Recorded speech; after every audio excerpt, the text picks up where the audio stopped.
What's up, guys? Back with another educational video, and this week we're talking about my body fat. If you've been following the Shred with Layne series, you know that in the comments there is a lot of discussion about what my body fat actually is. Usually it's more people saying, no, Layne, you're wrong. You're not actually, 6 or 7%. You're actually, 20% or whatever it is. For those of you following the series, you know that, as I've repeatedly said, I don't take my caliper measurements with the hopes that I'm getting a reflection of what my body fat actually is. I'm taking those just so I can document the relative change, meaning if my body fat goes down by 2%, maybe it said I went from 8% to 6%, when in reality I went from 12% to 10%, but I don't really care. The point is that I'm seeing it drop, that I'm seeing a change. And so I use that to assess progress. One important thing to keep in mind is that unless you are taking a cadaver from a freshly dead human and you are excising the subcutaneous adipose tissue and you are weighing it relative to the rest of the body, there are no completely accurate measures of body fat. DEXA, in-body, bioelectrical impedance, bod-pod, underwater weighing, calipers, ultrasound, they all use various assumptions, equations to make their best estimate. Now, DEXA is considered the gold standard in research, and it is a two-compartment model, meaning that it shows fat mass and lean tissue mass. And lean tissue mass encapsulates all lean tissue. So muscle, skin, bone, water, all that stuff falls under lean tissue, okay? So a lot of people will get like lean body mass measures done and say, oh, look, I gained a pound of muscle or I lost a pound of muscle, whatever. No, it encapsulates a lot more stuff than that. It's important not to get hung up on actual measurements. At the end of the day, when it comes to like bodybuilding, for example, no judges get up on stage with calipers or a DEXA or anything like that to assess you. It's based on your appearance. I got invited to Dr. Bill Campbell's lab to get some body composition testing done in terms of using skin fold calipers, but like a really good caliper with a technician who's really trained to do it. And Bill's director of the lab is named Brooke Morso, so she was doing most of this testing. So skin fold, ultrasound, which ultrasound is, many of you are familiar with ultrasound, like for pregnancies or sometimes for injuries, they'll look at ultrasounds,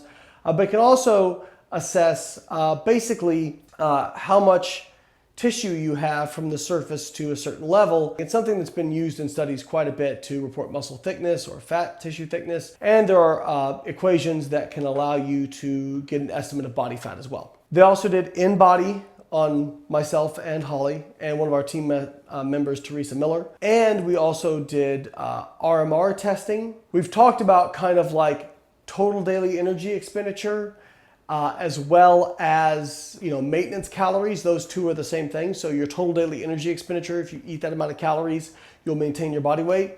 Your RMR is basically how many calories do you burn at rest, meaning like laying down, awake, but doing nothing. And that's what's considered also called your kind of basal metabolic rate or resting energy expenditure. And for most people, typically makes up their biggest portion of energy expenditure throughout the day. So anyways, I thought it'd be interesting to see what that would come out at, especially since I've been dieting. I've lost 30 pounds and I've been dieting for about 8 weeks, pretty hard now, losing around a kilo during my deficit weeks on most weeks. So I thought that'd be interesting to look at. Obviously I'm just a single data point. I don't have a control group, but the idea being, hopefully my RMR wasn't going to be that suppressed from dieting, hopefully by using things like diet breaks and whatnot. So we looked at it and tried to get some data back. What do we find? Well, I did in-body first, and in-body actually had me at 15% body fat. Now, I did talk to Brooke and Dr. Campbell afterwards, and they said that in-body for people who have more muscle mass than average usually is not very accurate, especially as they get to leaner levels of body fat. With previous devices like BIA, that BIA wasn't real accurate for me. I did a BIA and I was like 10%, even though I was like shredded stage lean with glute striations before. So again, it's just an estimate. Wasn't really too worried about it. On calipers, I was anywhere from, I think one measurement was like 7.9, and then another measurement they did was 8.6. so somewhere in there on their calipers, which is higher than I had gotten. They did a 7-site measurement. When I'm doing it on myself at home, I only do a 3-site because part of the 7-site measure is getting like under your subscapular as well as your tricep, which are very hard to get if you're by yourself. So I do a 3-site, again, not nearly as accurate.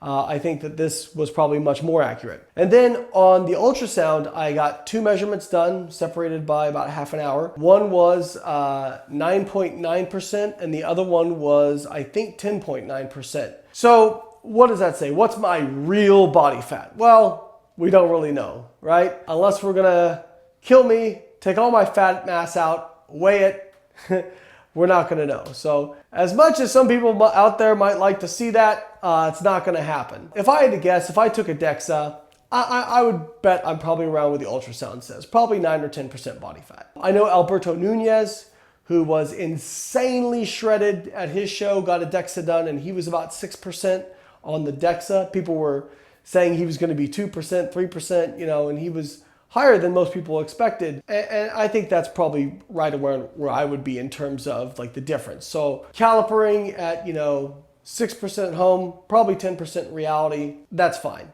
I don't mind. The point is, I am trying to watch that number go down. Now, as far as the RMR data, the RMR was kind of cool because I just basically had to lay there with like this hood on. And the way an RMR works is it's respiratory exchange. So it's looking at basically your ratio of carbon dioxide to oxygen and looking at how much you're expiring. And basically, if you were like purely burning only fat, like think ketogenic, you'd be at a RQ of about 0.71. If you were burning almost purely carbohydrate, it'd be closer to 1. I was at a 0.85, indicating that, I was using a mix of both fuels. Now again, people look at that, they're like, oh, you're not burning enough fat. Well, just because you're burning fat doesn't mean you're losing fat, because if you're eating a lot of dietary fat, you can also store a lot of fat. So how much you're burning only tells you half of that story. My RMR came out at 1,949 calories. My predicted RMR was, I think, 1,970 based on my Harris-Benedict equation. So that's actually pretty good.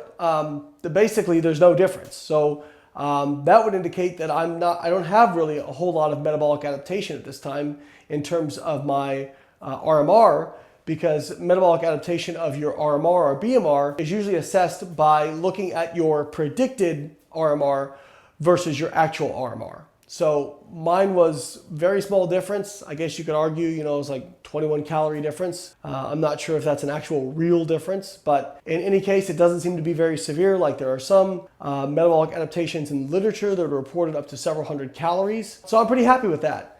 And it also is interesting in that, these devices, these Apple watches, or most watches that people wear, are not accurate. They typically overestimate energy expenditure by about 30 to anywhere to like 95%. But for me as an individual, considering my RMR is about 1950, I usually burn around 1,500 a day on this. So that would mean that according to the RMR readout and my watch, my total daily energy expenditure is about 3,500 calories. That's actually right around where Carbon Diet Coach says my total daily energy expenditure is at right now, and about where I maintain my body weight at this particular activity level. So kind of cool that those data points line up. Again, I don't trust this individually. I don't trust a lot of these metrics individually. I look at, okay, how many calories am I eating? What's my weight doing? And that is the real outcome.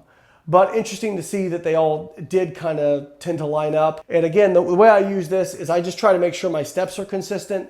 And even though the calories burned is not a accurate number, most likely, it probably is consistent. So if one day I burn 1,000 calories in activity on here, but usually I burn 1,500, probably can be pretty confident that I burned less. So what I do is I try to hit at least 10 or 11,000 steps on here, and try to hit about 1,500 calories of activity on here. Hopefully that kind of helped you guys understand this process and how they measure these things a little bit better. If you have any questions, drop them in the comments.